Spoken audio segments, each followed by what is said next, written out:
Post শুধু নিজম মজুমদার সাহেব করে নাই, পোস্ট আমাদের আহলুস সুন্নাত ওয়াল জামাতের 101 জন আলেম পোস্ট করেছেন। কি পোস্ট করেছেন?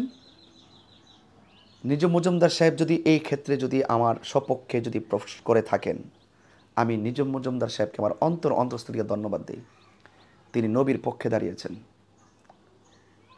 যারা নিজম মজুমদারের এই নবীর পক্ষে দাঁড়ানোটাকে অ্যালার্জি মনে করে আমার বিরুদ্ধে কথা বলতে চাই, তাদেরকে বলবো যে নিজম মজুমদার সাহেব একজন জেনারেল মানুষ। তিনি কিন্তু যদি আমার এই বক্তব্যকে সমর্থন করে থাকেন, আমি ওনাকে স্যালুট দিই। কারণ তিনি একজন জেনারেল মানুষ হয়ে যদি এই বিষয়টা বুঝতে পারে, তো আহমদুল্লাহ সাহেবরা ওনারা কেন এই বিষয়টা মানতে চান না? না, আপনার বক্তব্যকে উনি মানে সমর্থন বা এই বিষয়ে কিছু বলেন না। কি বলছেন? তিনি বলছেন যে আপনার সাথে কথা বলতে পারলে তার মনটা ভালো হয়ে যায়, আপনি দেশকে ভালোবাসেন, বঙ্গবন্ধুকে ভালোবাসেন এবং অন্যান্য আলমদের। আচ্ছা, একটা কথা বলি। তিনি যদি এই কথা লিখে থাকেন, দেশকে ভালোবাসা কি অন্যায়? তো দেশকে যিনি ভালোবাসবেন তাকে যে কোনো মানুষ, নিজম মজুমদার কেন, তিনি চাইতে আরও যারা আছেন তারাও আমাকে লাইক করতে পারেন। বঙ্গবন্ধুকে ভালোবাসে, এটা কি অন্যায়? তো তিনি যে আমি বঙ্গবন্ধুকে ভালোবাসি বলে তিনি আমাকে ভালোবাসেন, এটাকে আপনি ডিসলাইক করবেন কথাটাকে? এবং অন্যান্য আলেম বলতে কাকে বুঝিয়েছেন?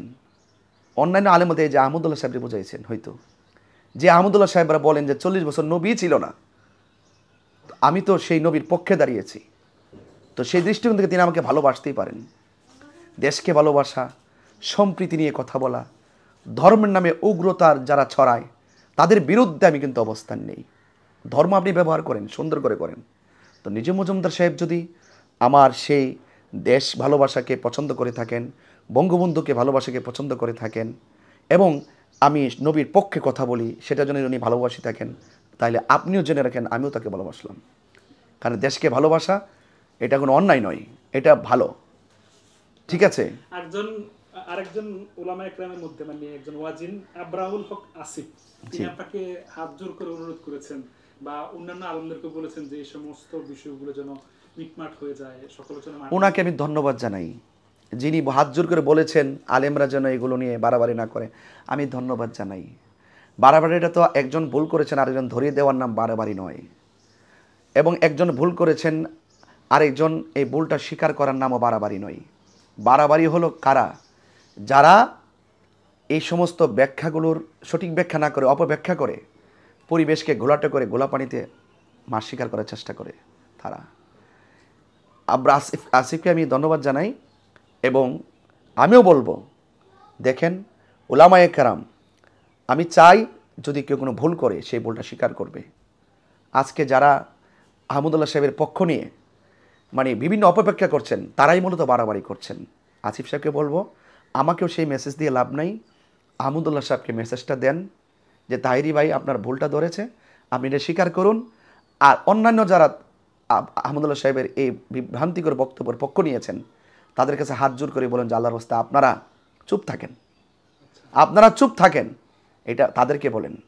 আমি যে ভুল ধরেছি সেটা এখনও বলবো, পরেও বলবো, এবং আমি প্রমাণ করতে সক্ষম যে আল্লাহ রাবী সাল্লাল্লাহু আলাইহি ওয়াসাল্লাম দুনিয়াতে আসার পরেও 40 বছর পর্যন্ত তিনি নবী হিসেবে ছিলেন।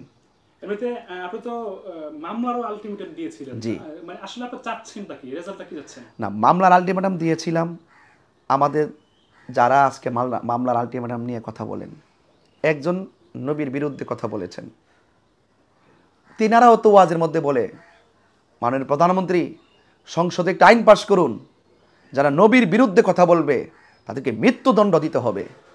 এই কথাগুলো কি সকল কওমি অঙ্গনের কথা না? এই কথাগুলো কি জামাতের কথা না?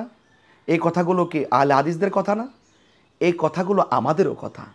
তো কেউ নবীর বিরুদ্ধে কথা বললে একটা আইনি একটা অ্যাকশন থাকলে সে ভবিষ্যতে নবীর বিরুদ্ধে কথা বললে চিন্তা করবে। এরপরে আসুন, আমি আলটিমেটাম দিয়েছিলাম। কওমি অঙ্গনের একজন আমাকে বলছেন যে হুজুর আপনি তাহিরি ভাই আপনি মামলা যাওয়া দরকার নাই, আপনার কাছে যদি একাডেমিক কোনো দলিল থাকে আপনি একাডেমিক দলিল দেন। তারপরে কিন্তু আমার পেজ থেকে, আমার আইডি থেকে আমি একাডেমিক দলিল দিলাম। দলিল দেওয়ার পরেও কিন্তু যারা আহমদুল্লাহ সাহেবের শুভাকাঙ্ক্ষী তারা একটু এটা ভ্রুক্ষেপ করে না। ওরা ওদের কথা বলতেছে, আমি যে প্রসঙ্গ নিয়ে প্রশ্ন তুলছি এই ব্যাপারে কথাই বলে না। এরপরে যখন দেখলাম যে আমার আলটিমেটাম নিয়েও তারা বিভিন্ন ধান্দা করার চেষ্টা করতেছে, কোথায় গেল তাহেরি, আমি কিন্তু তখন অনলাইনে আমি 12 ঘন্টা সময় দিছিলাম যে যে অন্যায় করছে তার সাথে আমি বসবো। আমি 12 ঘন্টা সময় দিয়েছিলাম মাহমুদুল্লাহ সাহেবকে, আমি অফলাইন অনলাইন যেখানে বলে আমি প্রয়োজন ঢাকা যাব, আমি তো ওনার সাথে বসবো। 12 ঘন্টার ভিতরে কিন্তু তিনি আসে নাই। আসছে? আসে নাই। তাহলে আলটিমেটাম নিয়ে তারা প্রশ্ন তুলে 12 ঘন্টা আমার সাথে বসার জন্য তাকে প্রশ্ন করলাম, তিনি বসেন নাই। তার মানে উনি কি বোঝাতে চাচ্ছেন? উনি বোঝাতে চাচ্ছেন যে যারা বক্তব্য দিচ্ছেন ওনার পক্ষে তারা সবাই কিন্তু বলতেছেন যে তাহির সাহেবের পক্ষে কিসের সাথে কিসের বসবে, সে অযোগ্য, আহমদুল্লাহ সাহেব যোগ্য মানুষ। শোনেন, অন্যায় করে যারা নীরবতা অবলম্বন করে এটা কিন্তু যোগ্যতার কাতারে পড়ে না।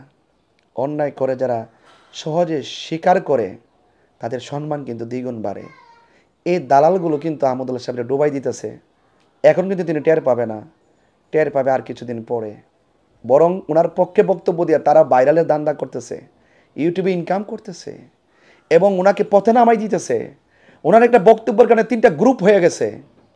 উনি কোন গ্রুপকে অনুসরণ করেন সেটার প্রশ্ন কিন্তু আসবে। গতকাল লাইভে দেখলাম একজন বলতেছে দুনিয়াতে আসার আগে নাকি তিনি নবী ছিল না। তাহলে আপনি দেখেন প্রসঙ্গ কোথায় গিয়ে গড়িয়েছে, কোথায় গিয়ে গড়িয়েছে। তো সুতরাং আমি অনুরোধ করব, এখনও বলবো আহমদুল্লাহ সাহেবকে, আপনি আপনার বক্তব্যটা একটু ক্লিয়ার করে দেন।